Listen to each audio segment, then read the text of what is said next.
Good evening, everybody. I'm Derek Michaud, and it's time once again to go flush in the pocket, presented by Brunswick Bowling. And tonight we have an amazing guest, an amazing bowler, and really cool guy to be able to do this. Five-time PBA champion, including one major, the 1992 PBA National Championship, and he also won the very first outdoor PBA event that the national guys were involved in 1999. Chatsworth, California's own, but he lives in Las Vegas now. Eric Forkel, how are you, sir? Great, Derek. How are you? Thanks for I am having me on the doing show. absolutely. Thank you so much for doing this. And I guess let's get right into it. So, how did you get started bowling? Oh boy, it's a long time ago. My uncle owned a bowling center in Encino, California. Harry Grant. He's kind of a bowling pioneer. He ran some great tournaments, and I grew up just watching people bowl. And I wanted to bowl, but I was busy playing other sports. But bowling was turned out to be my love after all. So that's kind of where I started way back in the early 70s, probably 72, 73. Mhm. Yeah. Okay. So, uh, did you have a coach or were you self taught? Well, back then, probably my uncle showed me a Mhm. few things, and my dad, of course, showed me a few things, but he didn't know too much about it. But, just bowling juniors back then.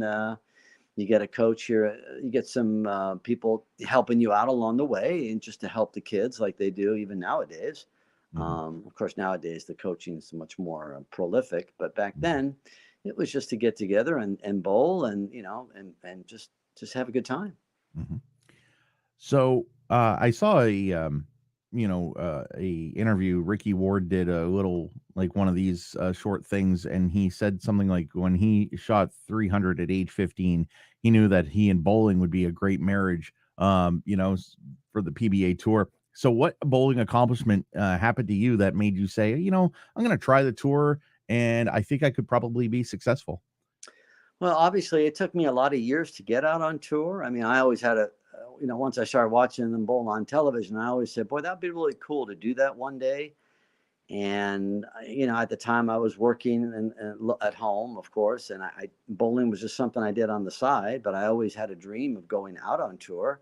I worked in the produce department for a grocery store, so I did that for a lot of years, and I always wanted to bowl for a living because I was bowling on the side while I was working full time, Hmm. and it was challenging, but that was always my dream, was to bowl out on tour. I bowled the regionals up and down California and Arizona, Nevada. So there's plenty of action back in the 80s when I got started.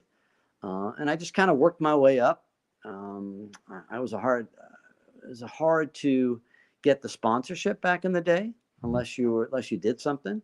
Hmm. And once I started winning locally and then regionally in the mid 80s, things started to turn around a little bit. But my gosh, it still took me another 5 years to get actual funding to go out on tour. Yeah. Who did you look up to before you went out on tour? Well, of course, I used to watch Parker Bowl because he was out there late 80s, early Hmm. 90s. Hmm. And I used to watch Parker or John Mazza. Of course, I always pay attention to the lefties. Hmm. Um, Uh, and when I got out there, it was really cool, obviously, to meet them. Um, and I would say Parker would probably be the most I looked up to. Hmm. Yeah.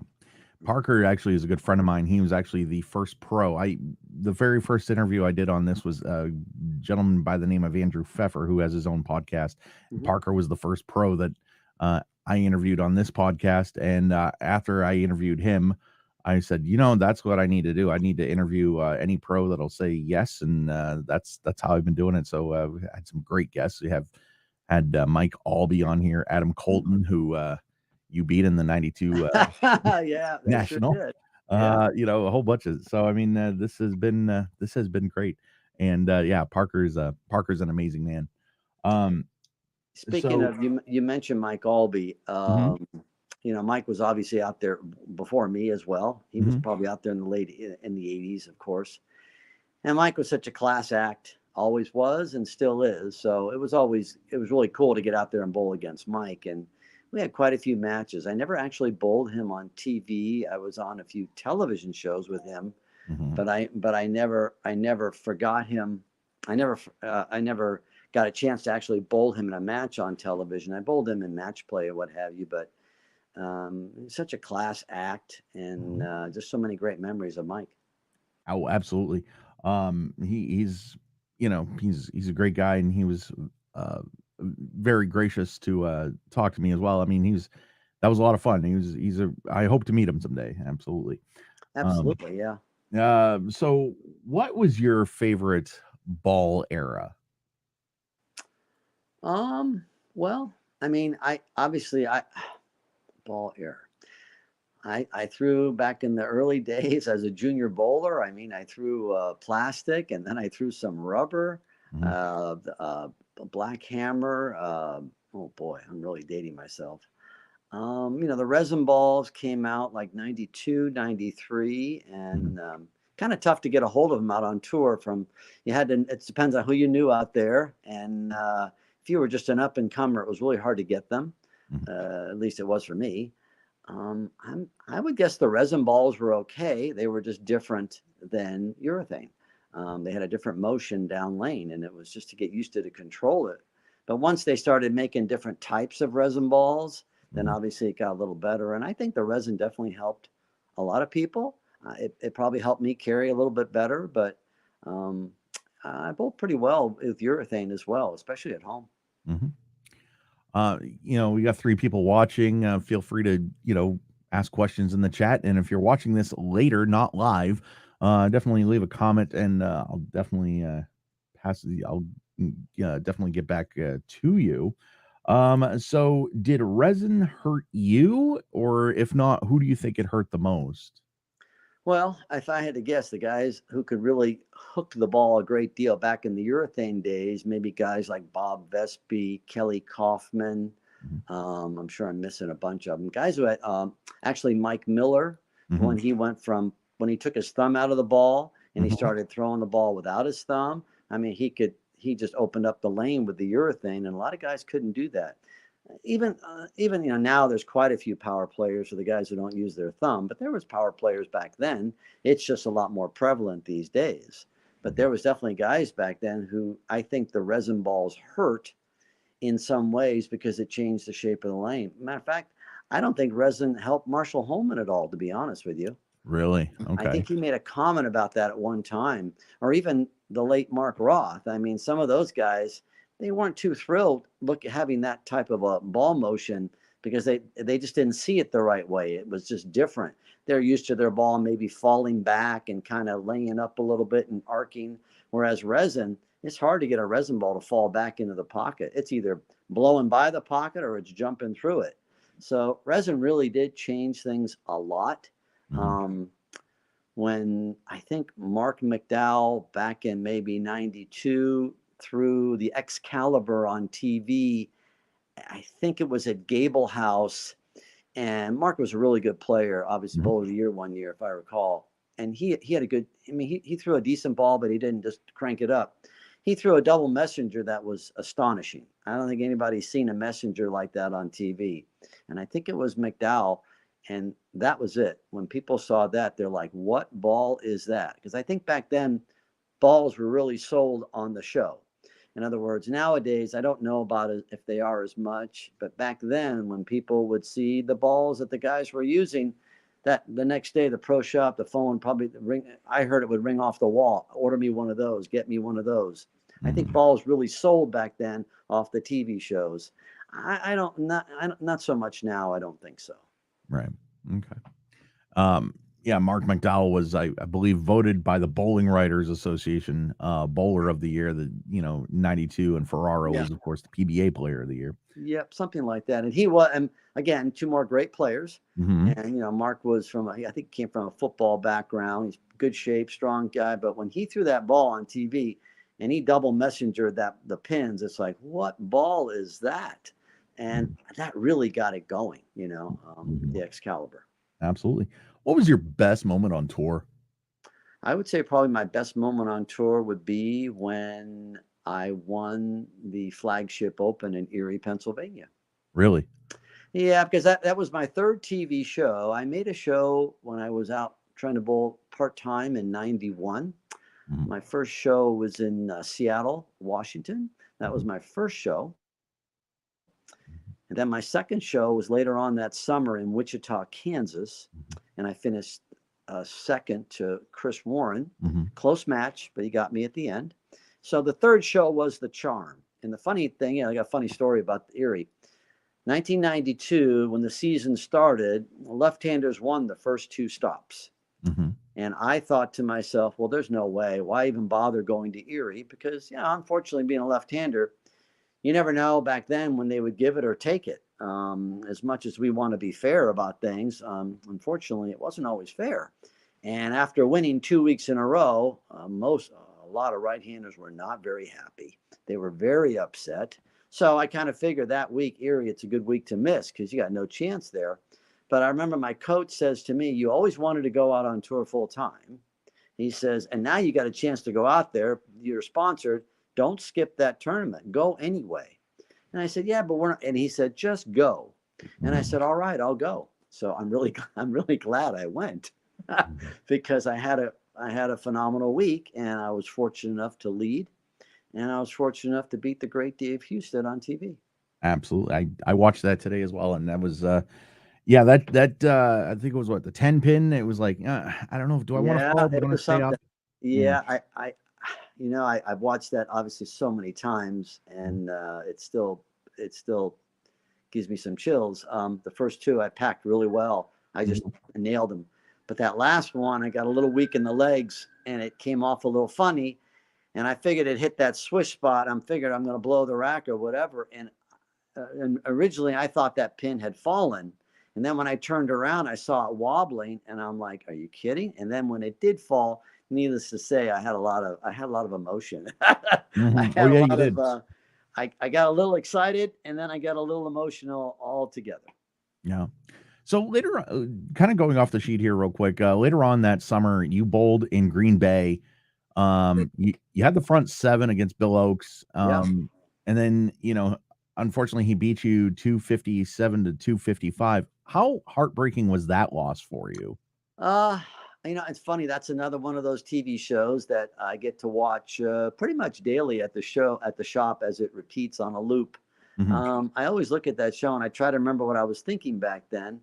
mhm, Um, that was I was actually throwing a pearl hammer, a mm, red pearl hammer, mhm, and all week long the scores were great. That was like the first week that the purple rhino came out, and Mike Albee was using it, and he shot some unbelievable scores, and he was the tournament leader. mhm, And Bill Oakes threw it on the show, and Bill bowled really well. He got to the final match, then he ran out of gas. Albee shoots 289, and it's over. mhm, And we had a close match. He had a couple of hits that were a little questionable if you watch the whole match, of course. And down the stretch, I just made a few off shots and I didn't carry. Number mhm, one, and I caught a couple. After the front seven, I think it was the eighth shot. I didn't clear the ball well, and the ball jumped high because there was a mhm, lot of friction on the gutter all week long. I mhm, remember playing inside with a blue hammer, mhm, basically in on the oil. And then the ball rep for Hammer at that time, Art McKee, he said, "Hey, why don't you move on the gutter and throw the pearl?" I said, "Really?" He says, "Yeah." So I remember warming up on the show out there. It struck like a maniac, and I'm like, "Oh my gosh, there's something there." So I came out of the gate obviously very strong, but unfortunately, I kind of ran out of gas at the end of the match. mhm. And Bill, he had some fortuitous carry, as I would say. But Bill's a great guy. I saw him about 7, 8 years ago, and we always get a laugh over that. Oh, there you go. What was your worst moment on tour? Probably that gutter ball against Norm Duke in the fire at the General Tire TSC in Akron Mhm, after leading the match about 3 quarters through the match. mhm, That's another tournament that I was fortunate enough to lead by about 500 pins. mhm, But on the TV show, they were way different. And I was, you're a little nervous trying to make shots, and you're playing out around 3, 4, 5, keeping it real straight. Unfortunately, the one shot on the left lane, I got a little out of position with my shoulders. The ball went right in the gutter, and that was heartbreaking. But I made the spare, so at least I can say I made the spare. Mm. But that and Duke had a couple of fortunate breaks as well, because you got to have them to win. Mhm. And I wind up losing the match. I made the spare there, but I think I opened in the 10th. I left the baby split and missed it. Disappointing, because I think I shot 186 in the final match after just, leading it all in the last 3 rounds. So that was pretty disheartening. I would say that was probably the Mhm. toughest blow on TV was that. Yeah, but that's easy to do though. I mean, because you're playing. I mean, I've watched you, bowl a lot, and left-handers they usually play up the gutter, and Well, that especially that particular week. That I Mhm. mean, I've bowled there other years where I actually played. We played third arrow. We had a look because that's where they put it. But Mhm. that week, I was the only. I believe I was one of the few lefties to finish in the top 5 or 10 that week. Obviously, top 10, and Mhm. I had a good look. I was throwing the ball well at that time. They laid the same pattern down 2 weeks earlier at the U.S. Open Mhm. in Michigan, and I finished third there, Mhm. playing a similar angle and with the same ball. So I had a good look on that pattern. They decided to use the same pattern 2 out of 3 weeks, and there was 2 majors out of 3 weeks, and one was the U.S. Open and one was the TSC. So I was ready for that, and I bowled well on it all week. I just bowled really well in match play. I just got really hot and ran away with it. But unfortunately, you got to come back the next day and try to win it again, even though when you lead. I had a bunch of tournaments like that. I led by a lot, but then I had to try to win it again, and it didn't always work out. But Norm Duke is always that one. He's always the one that got me on TV by hook or by crook. It was always him. That's awesome. Well, so we got a comment here for you from Jared. Eric is the best. Eric is the best. Great bowler and great coach. So Oh, is that JR? yeah, it looks like it. That's No, it's let's see, Jared Jared. Barnett. Yeah, that looks. I can't tell because I don't have my glasses on. That could be Jared. That might be his father, or it could be JR, my young student, my young lion. All right, yeah, I think it might be because he says you're a great coach. So that's welcome, Jared. Thanks for watching. What is it like bowling outside? Would you do it all the time if you could? Well, if it's raining, we got a problem. Right. um, I think it was a very unique situation there. They were fortunate because they had a little bit strange weather early in the week, but when that day rolled around on Saturday, 75 degrees, not a cloud in the sky. This was about maybe 6 months before 9/11, and it was just gorgeous, and it was perfect weather, perfect everything. And the reason why I wore the shades was because there was so much glare Hmm. on the lane. I couldn't see the lane. It just blurred out. And I was squinting and I just couldn't see what I was doing. Hmm. So I asked the guy, I said, "Hey, can I borrow your glasses?" And I says, "Give me some glasses." And he goes, "Yeah, I got a pair of Ray-Bans." I said, "Let me have them." And that's the only reason why I put the shades on. Some people thought that maybe I needed to cover my eyes because of something I did. I didn't do anything. I just couldn't see the darn lane because it was so glared up. As soon as I put the shades on, I could see the lane. It turned it into a normal environment, and that's how I got the nickname from a few people to be called Shades. Hey, there you And go. and basically Weber. When I see Weber, I always say, "You stole my idea, man. You took my shades." That's really cool. So I was watching, and I have watched. You made the show and the when Mika did what he did in 2003 in Windsor Locks, and Correct. That was were the snow people week. bugging you about the shades? Like, why are you wearing them? Like, were they? I Because can, yeah, I'll tell you exactly why, and that's a great story. That's a fantastic story. At that tournament and the outdoor tournament, sitting in the front row there was Drew Carey, because they did some kind of a charity match with him, Parker, and a few other guys, something to do with CBS because that particular week it was on CBS and they tied it into CBS, some of the sitcoms that were on television back then. So Drew Carey was there for the Drew Carey show.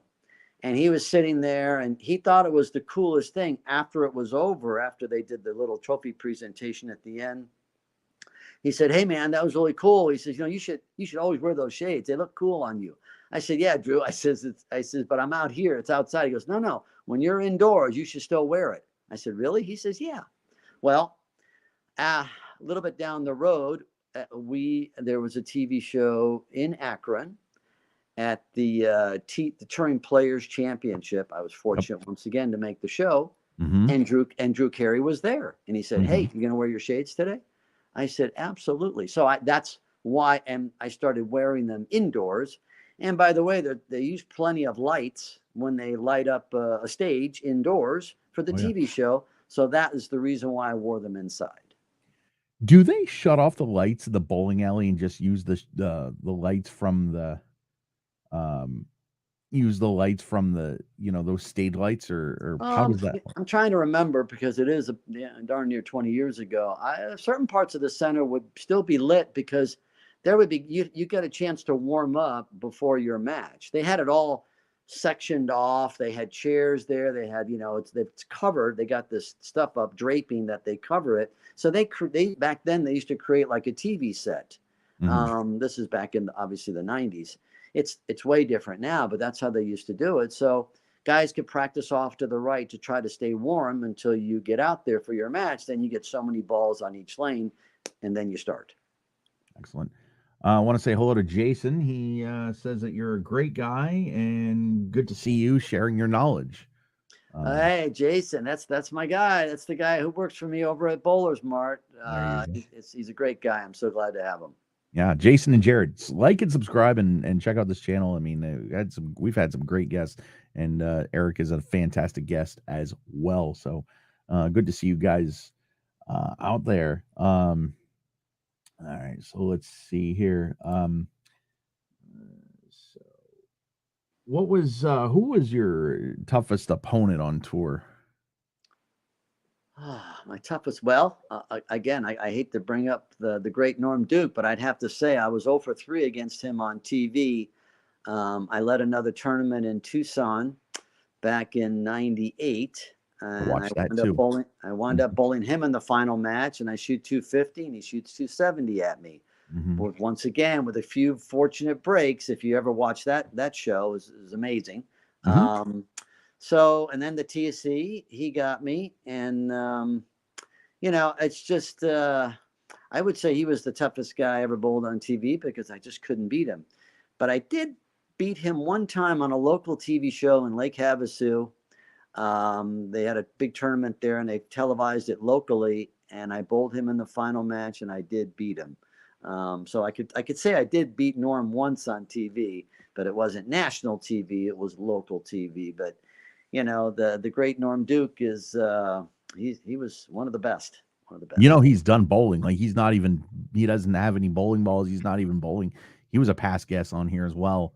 And he doesn't bowl league, nothing. He doesn't even have his bowling balls anymore. He is done bowling. No, he's pretty much done. He probably will do Yeah. some stuff for Storm if I had to guess. If they need him to do something as a, Right. just as a obviously one of the greats of all time, he'll do work for them probably. But yeah, some guys just keep going. They just Mhm. kind of keep going and going. But he's not that guy. He's similar to maybe Albie, who he doesn't bowl much, maybe once a year. I think he bowls with Cook and his brother-in-law and Chrisman at nationals. But overall, Mike doesn't bowl anymore either. No. Yeah. So not to go back, I kind of jumped one. What was your favorite TV format that you bowled? Well, I bowled a few of them, just the normal one, the 5 against 4, 3, 2, 1, and then I did one where they did a top 8, and Mm-hmm. then 8, 7, and I made one of those where the bottom those 3 bowl. I don't think I fared too well, but I did that was okay. It did get a few more guys on the TV show at that time. That was back in early 2000. Mm-hmm. We bowled in arena. I bowled in one of the arena shows back in Michigan one time. I thought that was pretty cool. For a while, they really liked to do the arena shows. It started in Erie, Yep. maybe like 94, 95, somewhere in there, or 93. And then they 94. had a Yeah. few more elsewhere. Mhm. So yeah, you know what? It was always a blessing to get on TV, and I was always to be honest with you, I was always a nervous wreck on TV. I kind of Mhm. like bowling outdoors because I wasn't maybe quite as nervous because I felt like I was outdoor in the park. I mean, it's a completely different atmosphere.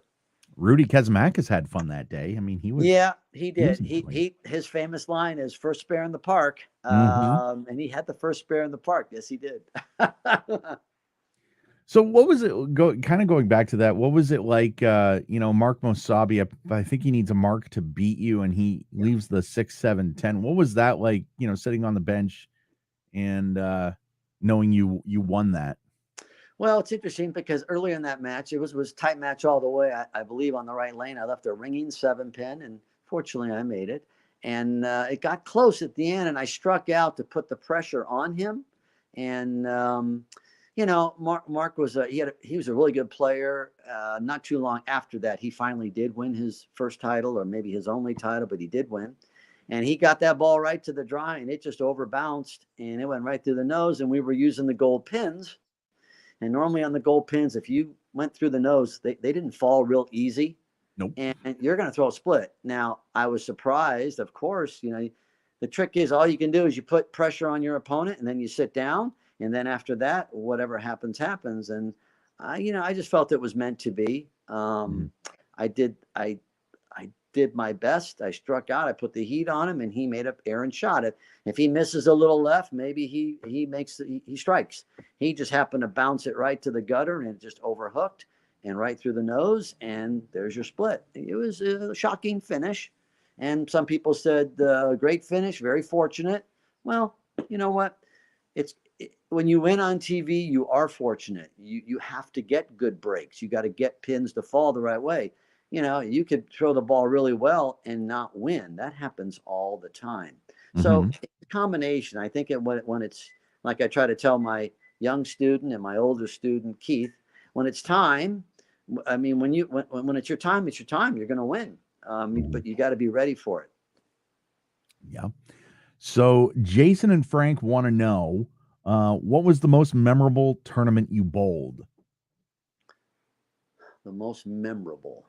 Well, um, winning my first title would be my most memorable. Um, winning winning the PBA National Championship would be the most amazing win because another strange tournament. The scores were high all week long. We get Mhm. to the TV show. Everybody's warming up. We're striking like crazy, but we bowled 2 hours on the lanes, pushed all the oil back to the lane, and it's got really challenging. They got really difficult. I think I had 204 and I went up the ladder. I mean, that's like unheard of. So that was really a crazy, just because the oil pushed down, it was so hot down there on the back of the lanes. After that tournament, they changed procedures. They started the lane after the practice session for the show. Back then, they just kept going, and it created a problem. So that was pretty memorable. Um, Mhm. Tucson was a great show for me, and even though I lost to Duke, it was the only show that my mother was able to attend. So Mhm. I was, and I lived in Tucson at that time. So I led the tournament basically from wire to wire, and once Mhm. again, I fell short to Norm Duke. Mhm. So that was pretty memorable. So for me, I have a lot of great memorable tournaments. Oh, there you go. So, JR is wanting to know, your student, your guy there wants to know when you plan on getting back on the lanes.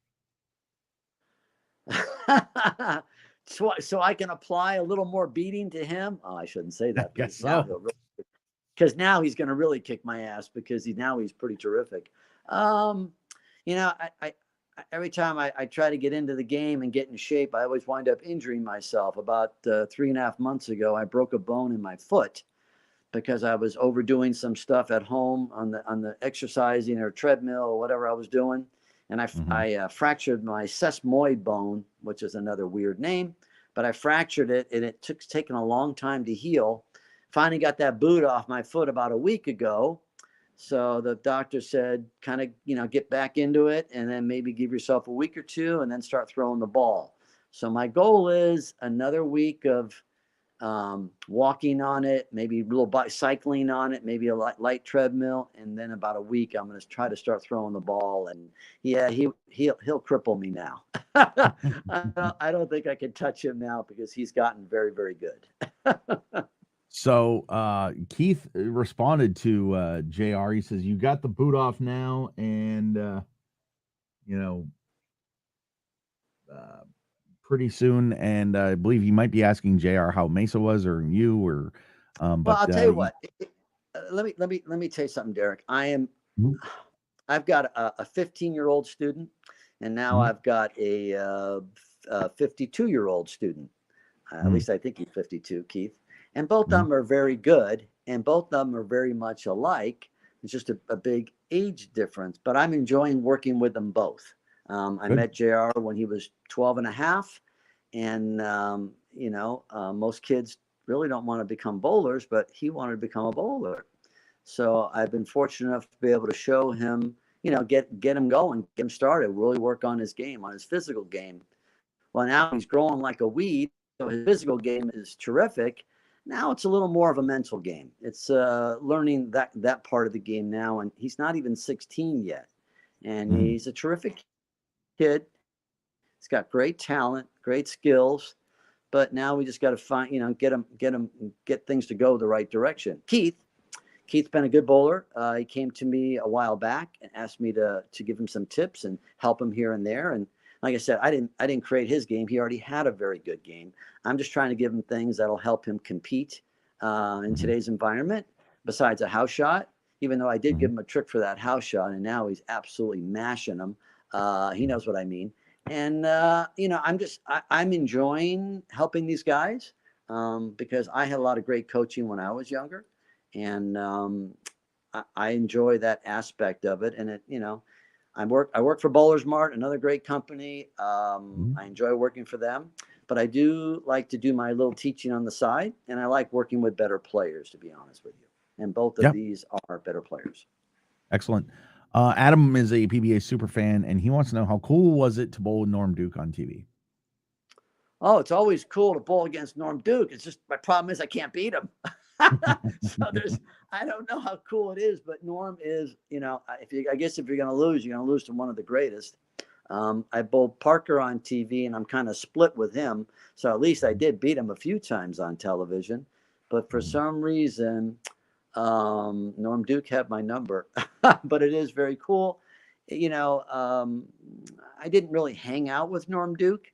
mhm. I just got to know him, obviously bowling against him, and respect his great talent and great skill. I mean, Mhm. he's top five, top 10 player. I mean, Oh, he's tremendous. So obviously, it's difficult to beat someone like that.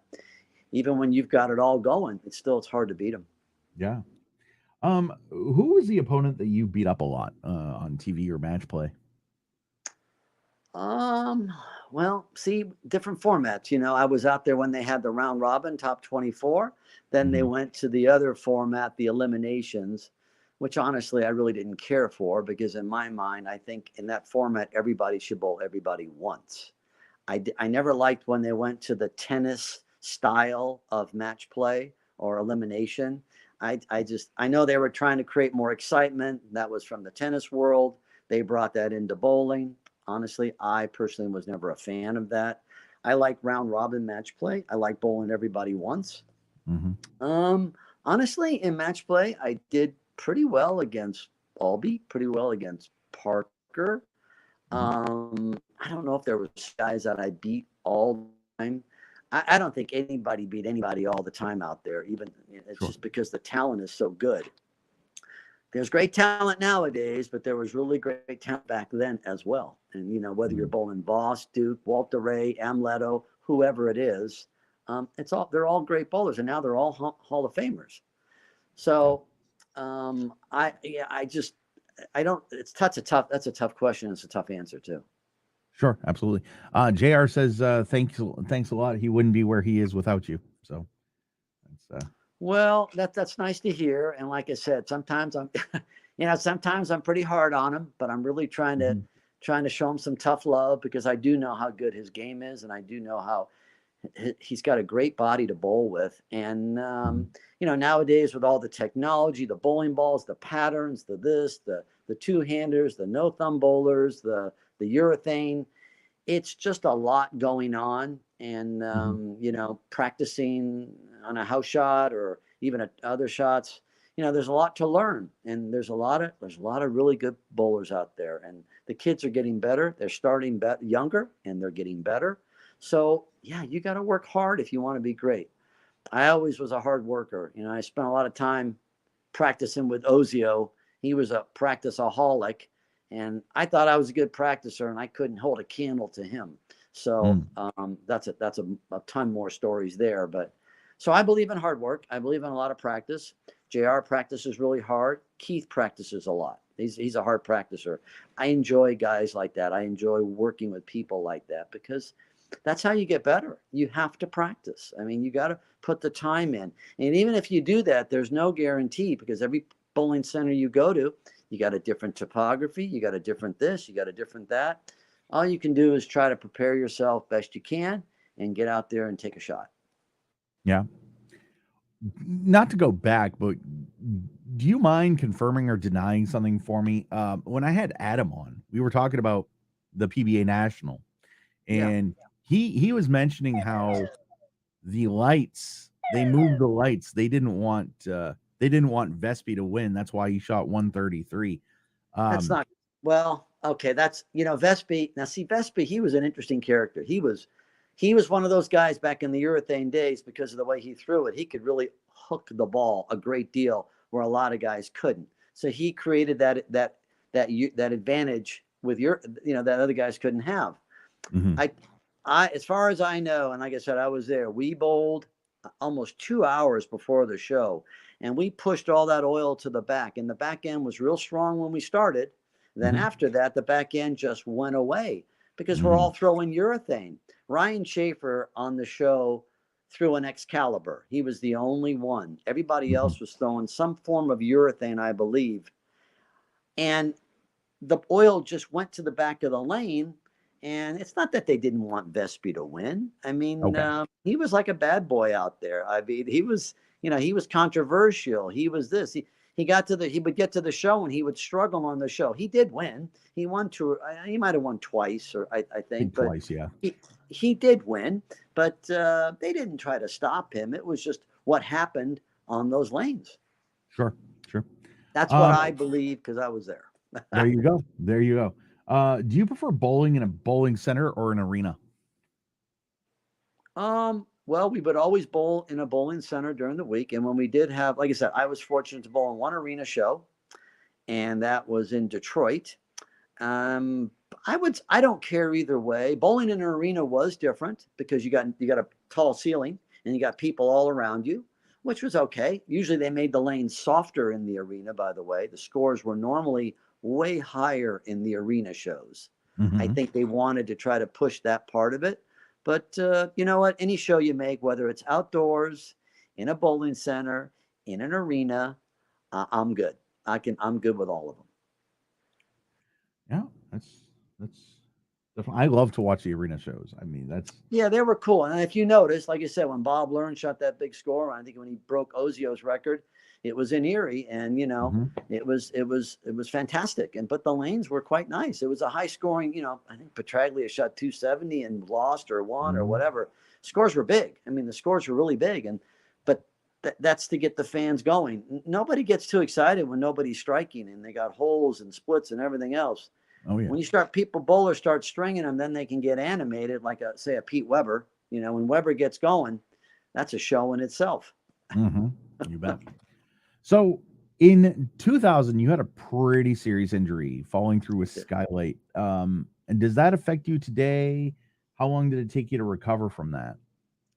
Well, that's interesting because that was like in April of 2000, and I Mhm, just came off a TV show. I was bowling really well at that time, and I just purchased a home in Southern California, and I was cleaning leaves off this flat part of the roof.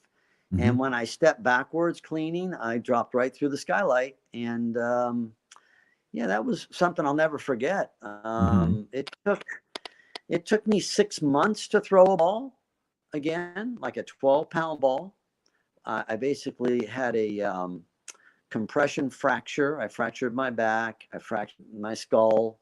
I had a bunch of issues, and coming back from that injury took a long time. And I do think in the years after that, I struggled a little out on tour, and that was part of the reason why I retired in '05, because I just felt that I couldn't compete anymore. I couldn't honestly, I couldn't get the speed up like I used to, whether I was afraid to throw it, my back, or Hmm. just soreness. It took Hmm. a while. It took a while to actually get past that. Yeah, I do have some back issues now, but it could have been so much worse. I was very fortunate that it wasn't. I didn't, break my, have a spine injury where I couldn't walk again or something like that. So I was very fortunate. Well, your first show back, I remember, was the Tar Heel Open in 2001. It was, and I remember that. And that was another good week on the left. I mean, the left did very well, and I bowled really well, but I was really sore. I was wearing a corset underneath. Mhm. It's something that golfers use. You put it around your back and you cinch it up on the side, and then you hook it up. It was to support your back. I wore a little bigger shirt, so you really couldn't see it, but it was the only way I could bowl because Mhm. I didn't have a lot of strength in my back, and I caught a good week. Everything was correct. Mhm. And even on that show, when I watch it now, it's like, God, you throw the ball slow. Just everything was slower, careful. No one hurt anything. But yeah, I had a great week. I did. And you're good today, right? You know nothing from that injury? I'm pretty good. I have, my back hurts. Of course, I go to a chiropractor. We adjust it. Mhm. Sometimes I need some good pills, but I think it has created some problems with my right hip and some other issues besides just getting older. I just got to deal with it. Yeah, absolutely. So Steven says, congratulations on your great career, Eric. Can you, in your uh, opinion, would you be able to compete on the PBA tour today with today's game being a one-hander and a lefty? What would you have to do differently, if anything? I would think the chances of that competing well on in today's environment are slim and none, and Mhm. Slim has left town. Um, it's just because of the situation. If you notice, the left-handers who do bowl well on tour, predominantly they don't put their thumb in the ball. Their rev Mhm. rate is probably over 500, Mhm. and it's all urethane. Jacob Buttriff is amazing. I mean, these guys are amazing. So the left, there seems to be less and less left-handers out on tour, unless you're a two-handed no-thumber. It just seems to be that's the way they like the environment. It's more exciting. The kids can relate to it. So I personally believe that they've created the environment out there for that. So I like it when I see the guys, whether they're left or right, predominantly right, with their thumb in the ball, bowling well. I think that's cool because I still believe in that part of the game. I realize it's the trend. I realize all the kids nowadays are no thumb, but I think you could have a greater skill set if you keep your hand in the ball and you know what to do with it. I mean, there's Mhm. some still a lot of great bowlers with their thumb in the ball. Sure. So I know you just talked about it, but what was your last year on tour and why? My last year on tour was '05, and Mhm. it was just it was getting more and more difficult to bowl well out there to keep up, and the formats were changing. I believe they went to an exempt tour at that time. You had to be in the points. If not, then Mhm. you had to rabbit the following year, and it just the whole thing turned into a just a bad spot. And I heard they were building a bowling center in Vegas, that they were looking for people to work in a pro shop, and I figured I would give the pro shop a try. And the funny thing was, I got the job. And when I got started, I really hated it. I hated it Mhm. so Mhm. bad. And I wanted to go Mhm. back out on tour. And fortunately, at that time, I talked to Bill Chrisman, and he said, I'll put you back out there. You just got to bowl the PTQs, but we want you to be out there, because I was still with Storm at that time. And I Mhm. did. I worked in the shop for about a month, and then I said, I can't do this anymore. I'm going back out on tour. And I did start. I did start bowling the rabbits, and I did okay. And then if you were the high point getter in the PTQ at the end of the season, you won your spot back out on tour. Mm-hmm. And the funny part was I was leading it with about 3 weeks to go. Then I had a couple of bad tournaments, and Eugene McCune had 3 great tournaments, and he went right around me. So I missed. And then I took one last shot. I went to what they call like a Q school, and they took the top 7 guys there. And I took a shot there. And after 3 days, I think it was 4-day competition. After 3 days, I was in the top 5. And I said, hey, I can get there. The last day, I remember they put up the cheetah pattern. I averaged 225, and I wasn't even close. And I dropped all the way down to like 10th. So once again, I didn't make the top 7. And I said, that's it. I am done. I'm officially going to retire. And I said, give me my banner. I took my banner. I says, I'm going home. And I drove all the way back to Vegas. And I said, okay, let me have my job back in the shop. And I haven't looked back since. Oh, there you go. There you go. What are your thoughts on the PBA Tour today, including the broadcast team?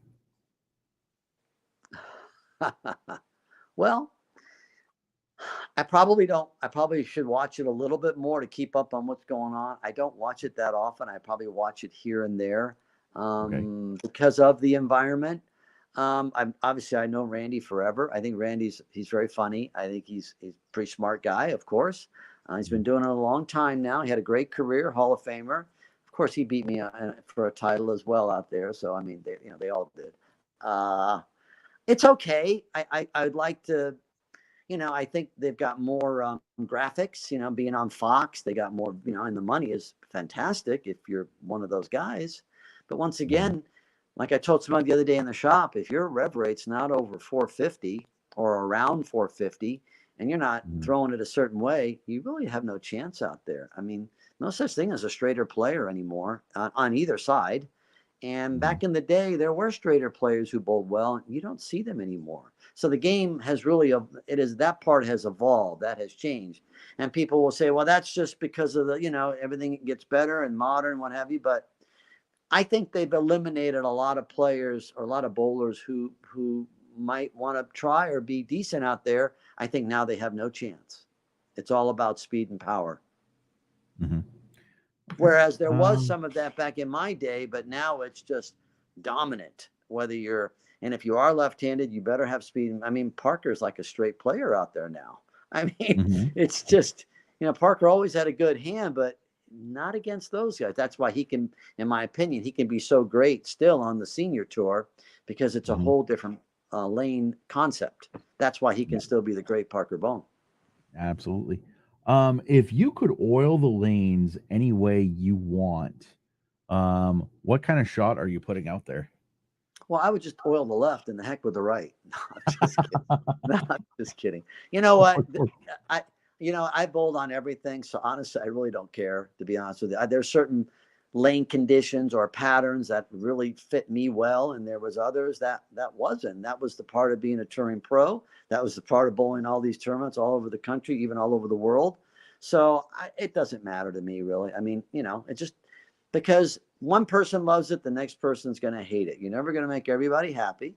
If the scores are too high, they're going to complain. If the scores are too low, they're going to complain. So either way, bowlers are going to complain. That's just part of the game. Oh, yeah, man, definitely. Let's see. Favorite tour stop?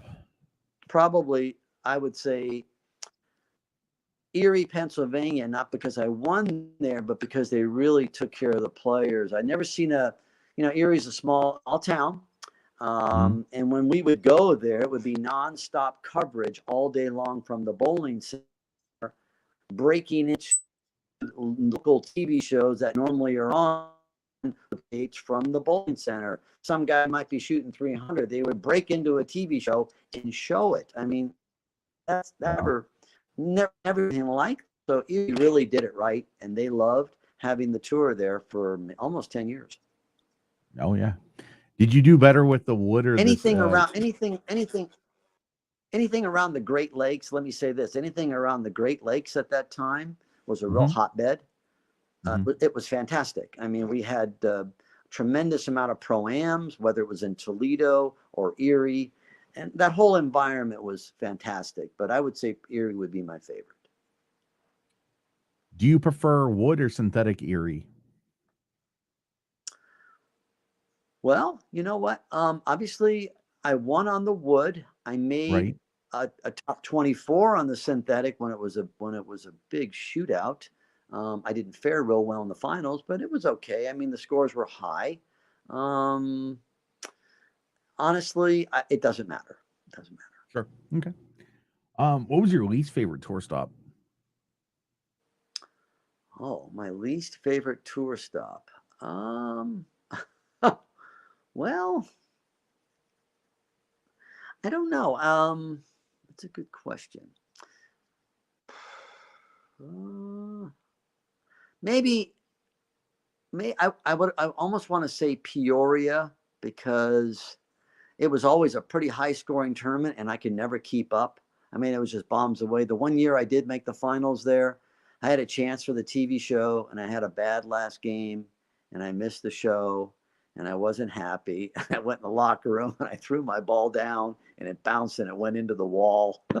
Mm. So, and then I didn't tell anybody that it went into the wall, but so I didn't have a lot of great. And 1 year in Peoria, I had an appendix attack. They had to take out my appendix there, and I was stuck in Peoria.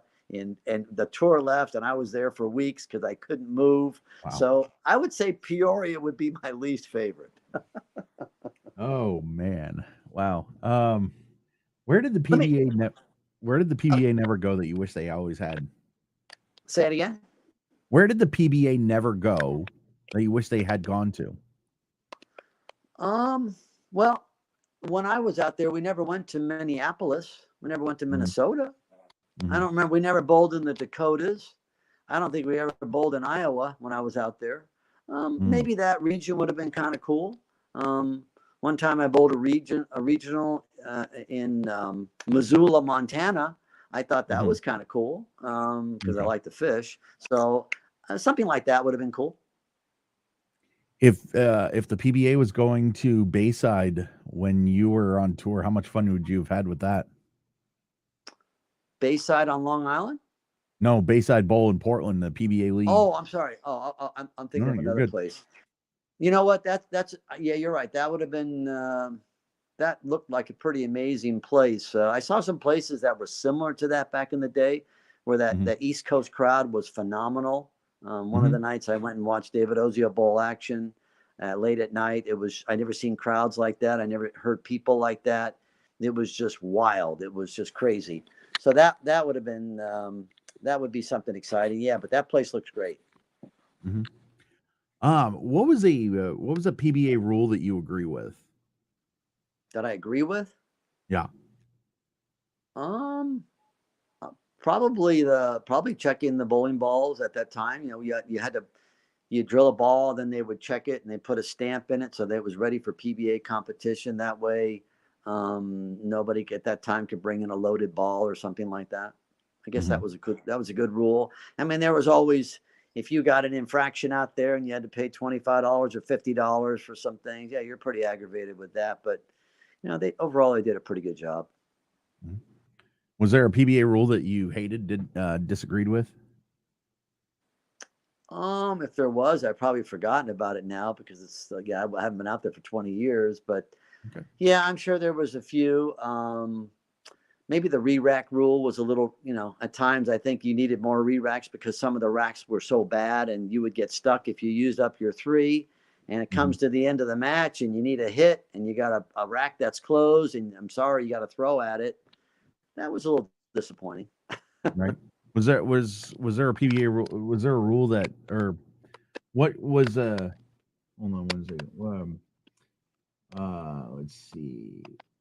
What was not a PBA rule that should be? Probably drug testing. Oh, I okay. could think of, I think, I mean, I could think of a few guys on a few TV shows that they weren't quite right. And maybe if they were drug tested, they couldn't have bowled, and maybe I'd have a few more titles. I'm just saying. And I'm All not going right. to mention names. I'm not going there. Darn it. No, it's fine. Yeah, I know. I know. I'll text you. I'll text you on the side. Perfect. Hey, there we go. Um, Okay. who went on tour? Now, this might be a tough one. Who went on tour that had no business being out there? Well, yeah, that's kind of challenging because, when we would go to every different tour stop, there would be either qualifiers or whatever, and you'd get the local guy trying to take a shot, and that's what brought a lot of crowd out, a lot of local support. Everybody wants a local guy to do well. There might have been a few guys here and there that their games were not really good enough to be out there, but they just wanted to be out there. It was a dream to be out there. So, Mhm. but everybody should chase their dream, whether they're good enough or not. It's you only have one life. You got to give it a shot. Absolutely. Who was the one bowler that never won a who was the best bowler on tour that never won a title? Oh, Rich Wolf. I Everybody mean, says that. that absolutely. He Mhm, was my roommate for a bunch of years and best friend, best man, best everything. Just a fantastic game. He happened to be left-handed, but if he was right-handed, they would have loved him even more. But he was just a super game, great game. I think he made maybe 7 or 8 shows, and out of those, he probably should have won 3 or 4 of them. mhm. Couple Okay. of unlucky breaks, couple of this, couple of that. He should have definitely won. Just a great talent, and actually, great talent, but a greater person. He's a Oh, super nice guy. absolutely. Um, what did you, not accomplish on tour that you wish you had? Well, I wish I would have won probably 3 or 4 more titles to have a shot at the Mhm, Hall of Fame. I mean, when I think mhm, back to certain tournaments that I could have won or mistakes here and there, I wound up with 5 titles, but I think if you win 8, 9, 10 titles, you got a really good chance getting the Hall of Fame. And once again, the little Duke guy gets in the way. Maybe winning the TSC, maybe winning a few more titles. Give me 8 titles with 2 majors. I think I got a shot to get in the Hall of Fame. And I couldn't think of anything greater than that when it comes to bowling to be in the PBA Hall of Fame. sure. So, JR says, uh,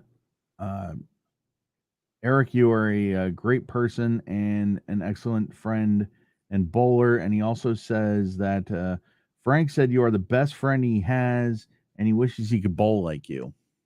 I am the only friend that Frank has. That's why. Oh. Now you know what I've got a really interesting crowd at Red Rock where I'm at in the shop. I've been there about almost 2 years now. I got an 80-year-old guy who hangs out in the shop and tries to get better with his game. Like I said, I got Jr. the kid. I got Keith. I got Jason. I got Tom. I got a good little home away from home. I do spend a lot of time there. I've got a great job with Bowlers Mart. I can't thank Cliff enough for giving me the opportunity, and we're doing Mhm, a great job at Red Rocks, and it's like a home away from home. mhm. I go there every day, pretty much. Maybe not on Sundays. I got to have one day away, but I do spend a lot of time there, and that's my little group of people, and they're crazy enough to listen to me, so I'm just going to keep telling them what I think. There you go. That's awesome. So Red Rock is the I'm intrigued by places like that because it's a casino and bowling center. Is the casino inside the bowling center? How does that work? Everything in like is The it bowling center is in the casino. okay? Yeah, the bowling center is part of the casino. It's in the station's family, and Bowler's Mart leases out the shop there. But the irony to the whole story there is when they built Red Rock, maybe 2008, 2009, Mhm, I got transferred over there when I was working for Stations Casinos in the pro shop. And I was there for a few years, and then they decided to lease out the shops, and they brought in some other people. But now, and then I went to Texas Station, and now after they got closed down after the pandemic, I got an opportunity to go back to Red Rock. So I'm going back to where I was like almost 15 years ago. So it's kind of ironic that I'm back to where I used to be. And I see a lot of the same people bowling there. They don't have any leagues at night. It's all cosmic at night. All their leagues are mhm, during the day. It's got a very, mhm, very low leagues there, but they have all kinds of other stuff and not tournaments, just open play and mhm. cosmic and some senior leagues. But going back there, I see the same crowd that was there all those years ago. So that's been kind of a surreal experience, to be honest with you. Excellent. That's really cool. So that's the regular questions. And what I also, when I created this podcast, people told me a long time ago I should start a bowling podcast, but it was like, how do you start a bowling podcast? What do you call it? How do you make it good? So I don't know. I was kicking around names and I came up with Flush in the Pocket. Well, a lot of podcasts they do the 10 frames. Well, Flush in the Pocket. So I wanted to do 12 questions, basically the easiest 300 game you're ever gonna bowl. And yeah, so it's just anything that comes to mind. So let's do this. What is your favorite food? My favorite food, it's got to be Italian because my mother was Italian and I grew Mhm, up with Italian food. So any type of Italian food besides fish, I'm not a fish guy. I mhm. really like Italian food. So I'm assuming, and uh, I love Italian food as well, and I eat a lot of pizza. I have to ask, does pineapple belong on pizza in your opinion? Um, no, Oh, but there's some people who love it. I I do. can't do it. I can't do it. I can't do it. Love it. That's awesome. My girlfriend loves it. I love it. It's so awesome. Favorite music? Probably 70s, 80s, of course. Mhm. Maybe some 90s too, but I really like 80s stuff. Yep. Mhm. Favorite movie? All the Godfathers. Okay. I enjoy the guy. That was like, yeah, anytime it comes on, I gotta watch it, and just the characters, and I always like the mobster movies, but I have to say The Godfather. Okay. Favorite hangout? Well, favorite hangout. I guess it's the bowling center. I guess it's the pro shop. I mean, I spend damn near 6 days a week there. That is my hangout. That's my clubhouse. I didn't have a clubhouse when I was a kid, so the pro shop is my hangout. That's my clubhouse. That would be the pro shop.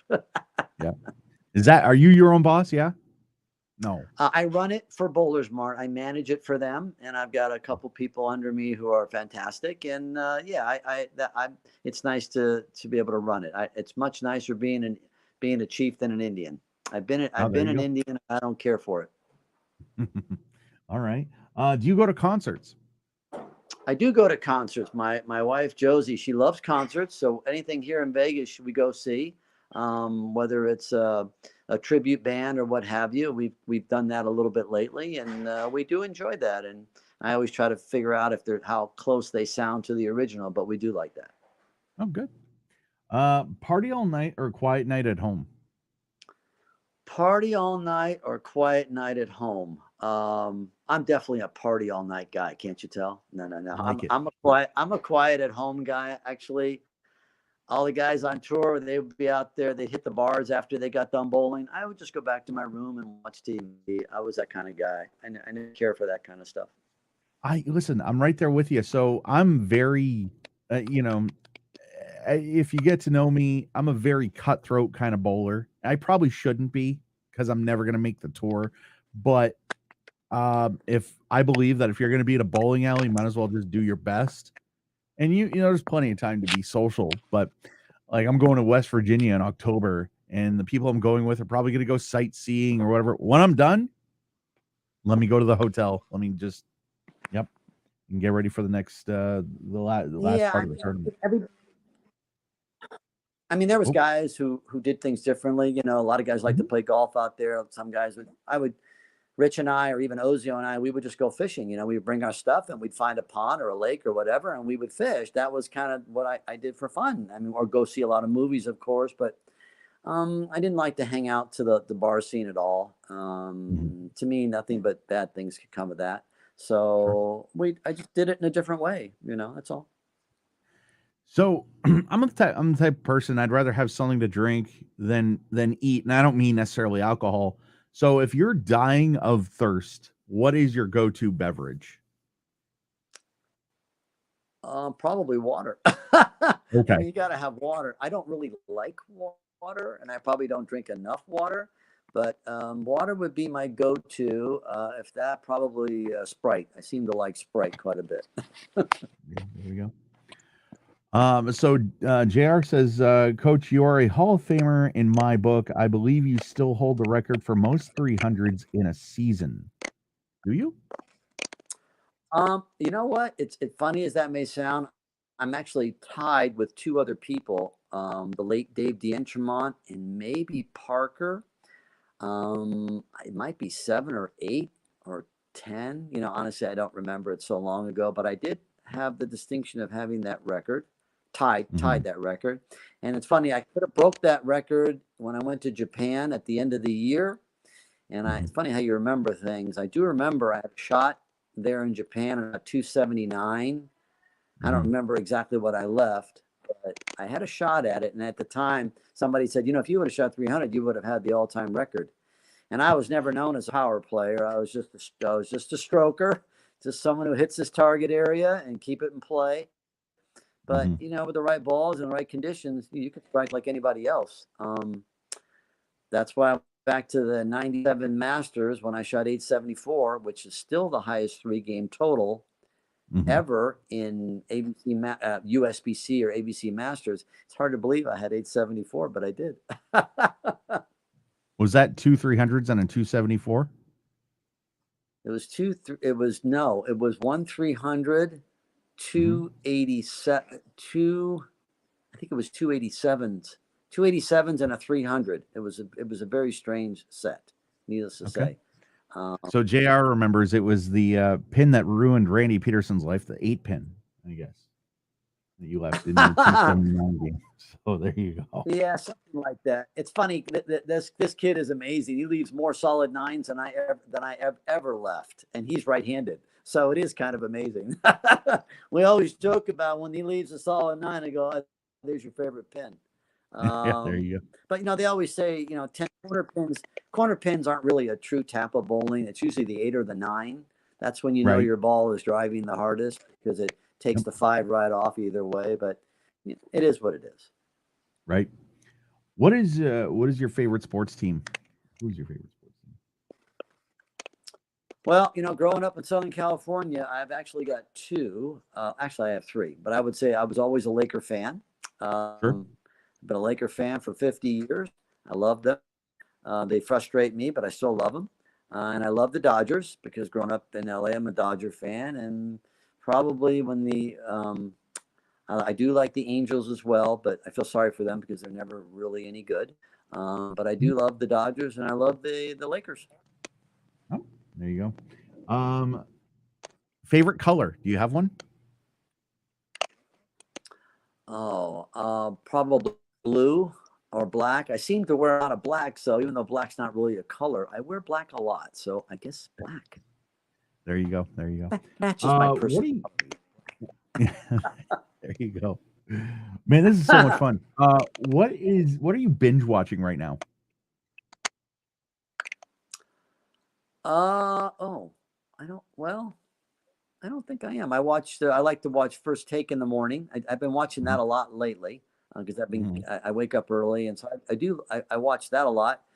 We do watch stuff on Netflix here and there. It's good. But during the pandemic, oh my God, that's all we did because I couldn't work, I couldn't bowl, I couldn't do anything.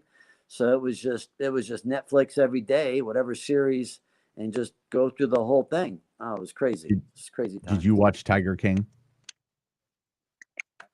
For me? Did you watch Tiger King? Yes, I did actually. I see that. I did. I haven't still, and how could you not?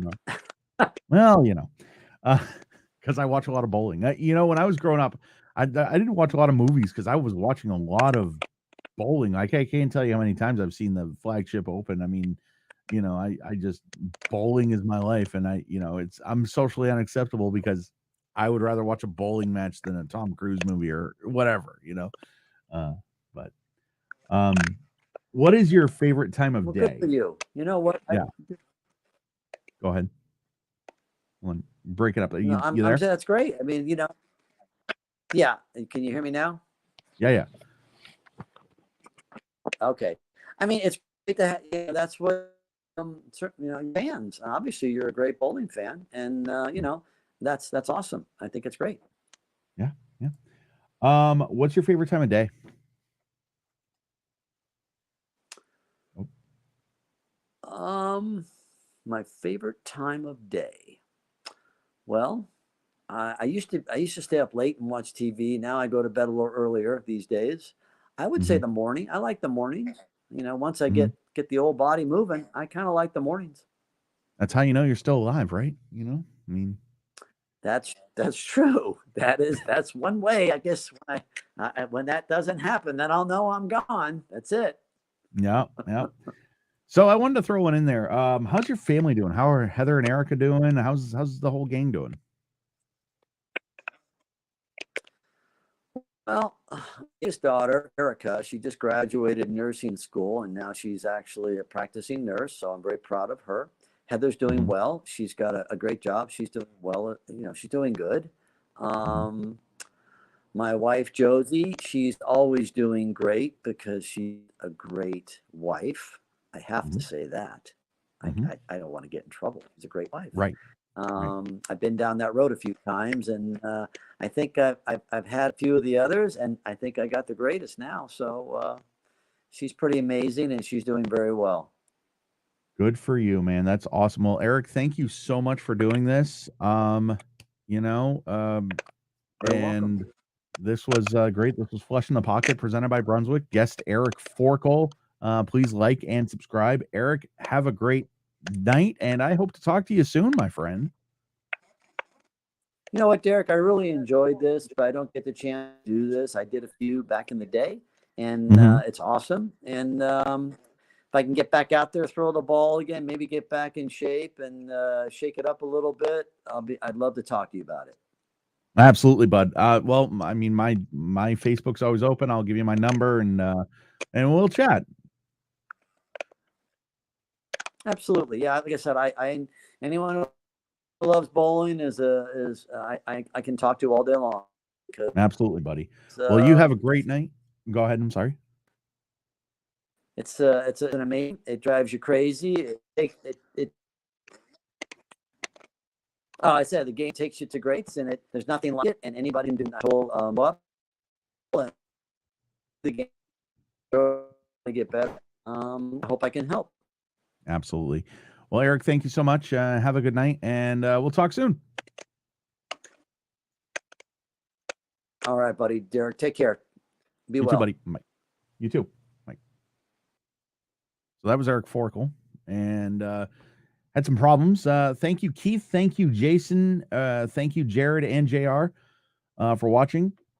Not sure. Going to work on our next guest and go from there. Thank you so much for watching. This has been Flush in the Pocket, presented by Brunswick. Please like and subscribe to the YouTube channel.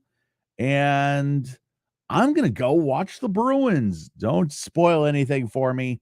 So we'll talk to you soon and keep an eye out for our next guest. Thank you and have a good night, everybody.